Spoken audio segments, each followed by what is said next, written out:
안녕하세요. 책 읽어주는 에젤 강미경입니다. 강남 위담 한방병원 원장 최서영 장로님은 생명을 온전케 하시는 하나님을 만나셨다고 합니다. 몸과 영혼을 살리는 이야기 한번 들어보세요. 1992년 5명의 양의사와 한의사가 모여 국내 최초로 양한방협진병원을 세우기로 했으나 돈이 없었다. 최소한의 시설 마련에 14억 원이 필요해 처음으로 은행에 대출을 신청했다. 은행 직원은 집이나 주식 같은 담보물이 있냐고 물었다. 없다고 하자 그러면 여기 왜 오신 거죠? 라며 어처구니 없다는 표정을 지었다. 걱정이 내 마음을 짓누르자 나는 하나님 도와주세요 간절히 기도했다. 눈물로 기도하며 잠든 어느 날 새벽 예수님이 찾아오셨다. 나를 끌어안으시며 서영아 다 잘 될 거야 걱정하지 마라 말씀하셨다. 나는 주님 주님 부르다가 깨어났다. 꿈이었다.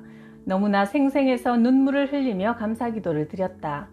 며칠 후 기적 같은 일이 일어났다. 하나은행 강남 삼성동 지점에서 6억 원을 담보 없이 3명의 맞보증 형태로 대출해 주겠다는 것이다.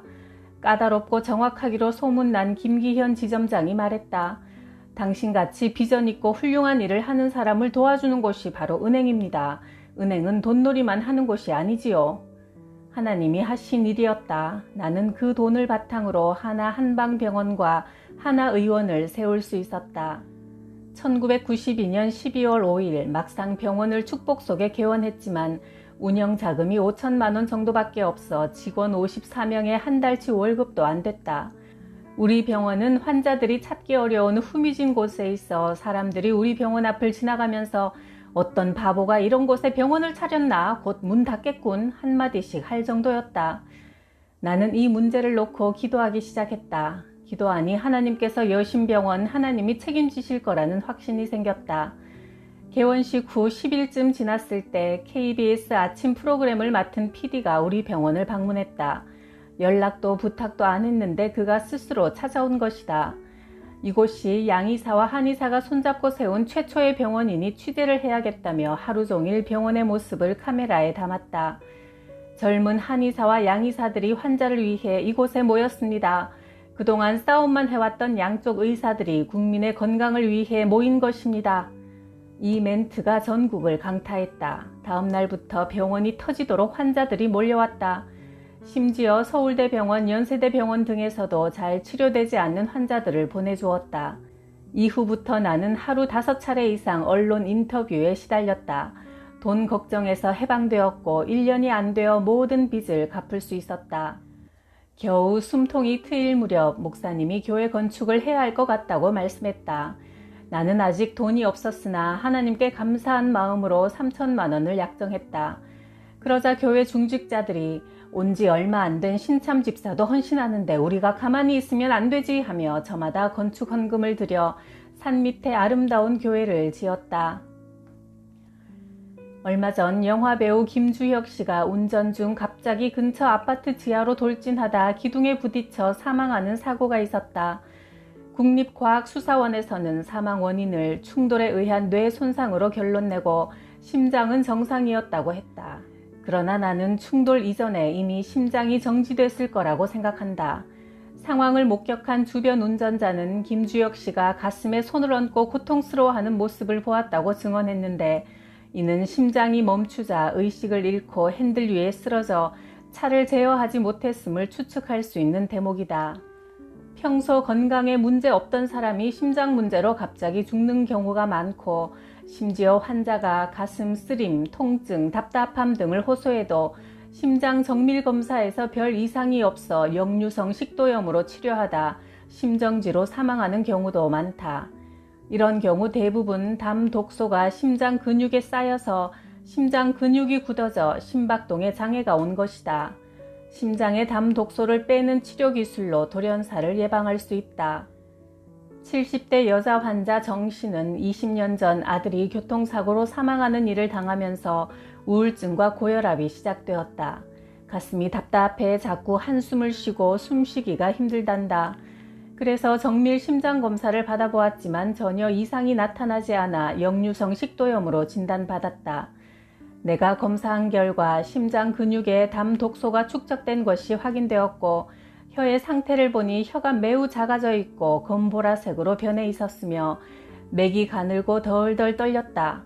한의학의 종합적인 검사를 통해 위와 장에 쌓인 담 독소가 심장 근육으로 전해져 심장이 굳어지면서 가슴이 답답하고 호흡장애가 있음을 알 수 있었다. 혀의 크기가 작아지고 변색이 된 것은 심장이 심각하게 위축되어 혀로 혈액 공급을 제대로 하지 못한 결과이고 맥이 가늘고 떨리는 것도 심장이 약하여 심장 박동이 제대로 이루어지지 않는 상태를 의미한다.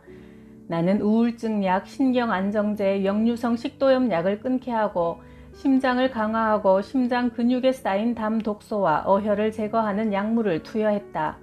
이런 치료로 숨이 편안해지면서 가슴 답답한 통증도 완화되었다.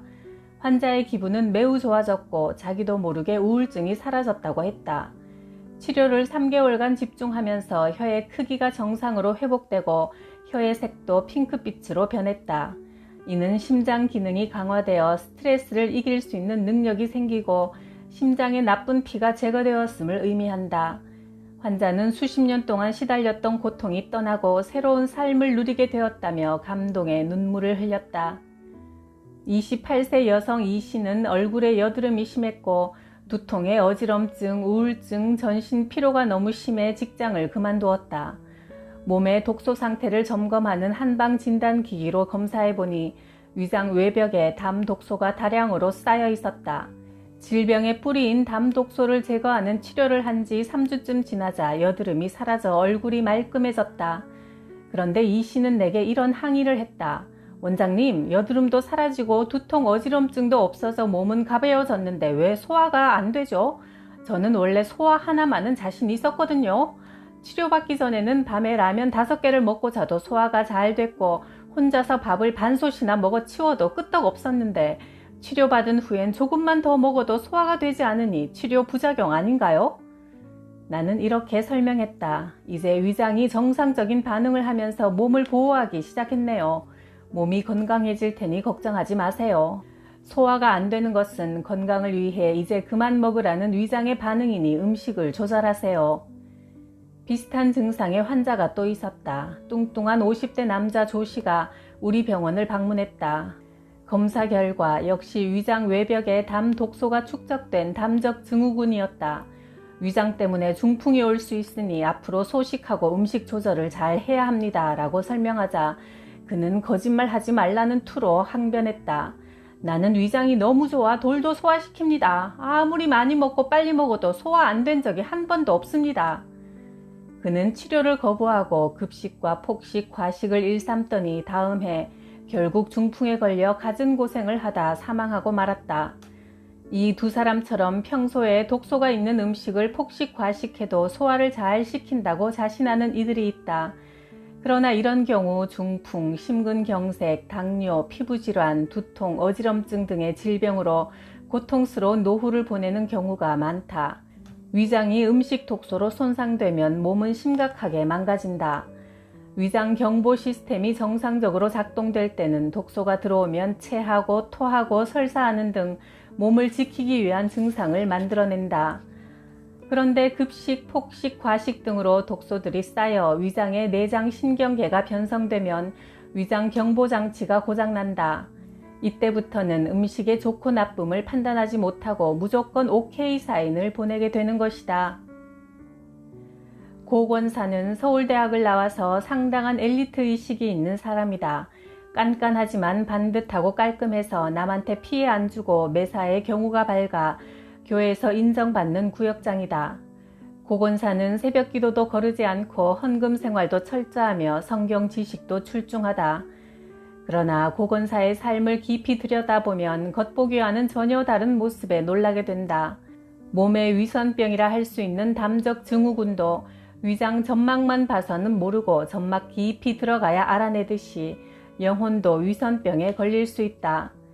고 권사는 가족과 소통이 잘 안 된다. 훈계와 지적이 많고 완벽을 요구하는 성격 탓에 가족들은 고 권사를 부담스러워한다.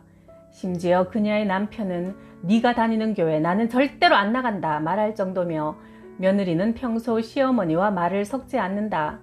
전화해서 시어머니가 받으면 슬쩍 끊어버린다. 하나님은 고건사를 어떻게 생각하실까?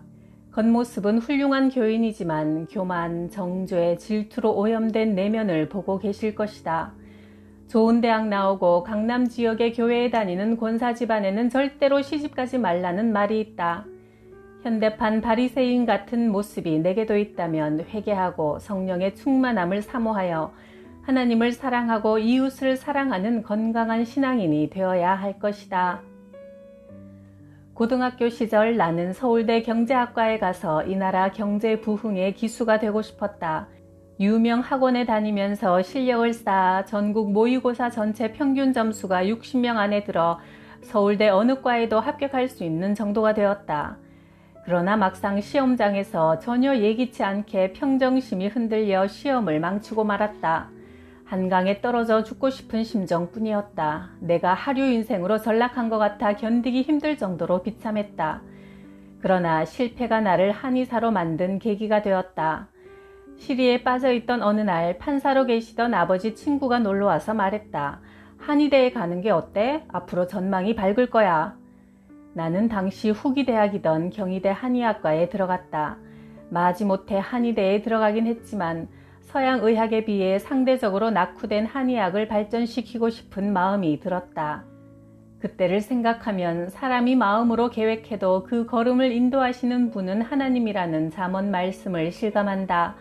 내가 노력해서 내 힘으로 산다고 생각하지만 사실 내 삶의 주인은 내가 아니라 하나님이고 인생은 능동태가 아니라 수동태라는 결론이다.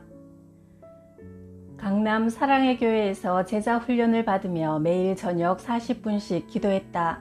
매일 환자를 100명 이상 진료하고 강의, 방송, 연구 모임에 참석하느라 무척 바빴지만 기도 시간을 목숨처럼 지켰다.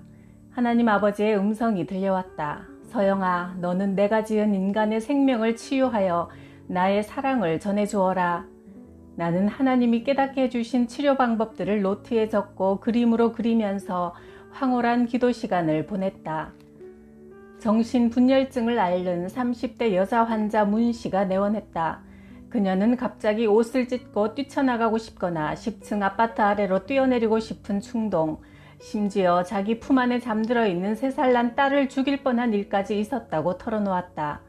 이런 충동을 치료하려고 정신과에서 상담을 받고 약을 먹어도 좋아지지 않는다며 괴로워했다. 그녀가 그렇게 된 데는 이유가 있었다. 교회 잘 다니던 그녀는 한 청년에게 반해 이것저것 보지도 않고 덜컥 결혼했다. 주일에 교회에 가려는데 함께 사는 시어머니가 머리를 잡아채며 성경책을 찢더니 핍박이 시작됐다. 알고 보니 시어머니는 젊은 시절 무당이었고 집안에 사소한 문제라도 생기면 재수없는 예수쟁이 년 때문이라며 심지어 자기 아들이 서양 귀신에 전념된다고 신혼부부를 한 방에 있지도 못하게 했다. 결국 동네 사람들 앞에서 서양 귀신 내보내는 굿판까지 벌였다. 며느리 문 씨는 굿판에서 더 이상 버티지 못하고 졸도했고 그 후 병원에서 정신분열증 진단을 받았다. 시어머니는 서양 귀신 지독하다며 분가를 해주었다. 그런데 멀쩡하다가도 갑자기 시집에서 당했던 한 맺힌 일들이 생각나면 가슴이 갑갑해지면서 충동 증상들이 나타나기 시작했다. 나는 그녀를 상담하고 진찰하면서 그녀의 가슴 속에 악마 같은 시어머니가 도사리고 있음을 볼 수 있었다. 미움과 적대감을 풀지 못하고 마음속에 심어놓은 것이 병의 원인이었다. 나는 그녀에게 권유했다. 시어머니에게 화해와 사랑의 편지를 써서 작은 선물과 함께 보내세요. 그녀는 처음엔 도저히 말도 안 된다고 펄쩍 뛰었지만 곧 그리스도인답게 그 의미를 깨닫고 순종했다. 어머니, 제가 교회 다닌다고 하면서도 어머니를 진정으로 사랑하지 못한 것 같아 너무나 죄송합니다. 따로 살다 보니 어머니 마음을 이해하게 되네요. 이렇게 편지를 쓰는데 악마 같던 시어머니가 마귀에게 사로잡혀 기구한 삶을 살아온 여자로서 그 영혼이 불쌍하게 여겨지며 적대감이 사라졌단다. 편지와 선물을 보내고 나니까 마음이 날아갈 듯 가벼워지면서 맺힌 가슴이 뻥 뚫리는 기분이라고 했다. 편지를 받은 시어머니가 네가 믿는 하나님이 진짜 신이구나 하면서 교회에 나오게 되는 놀라운 일이 일어났다. 하나님의 말씀은 생명의 능력을 지닌 가장 훌륭한 의학이다.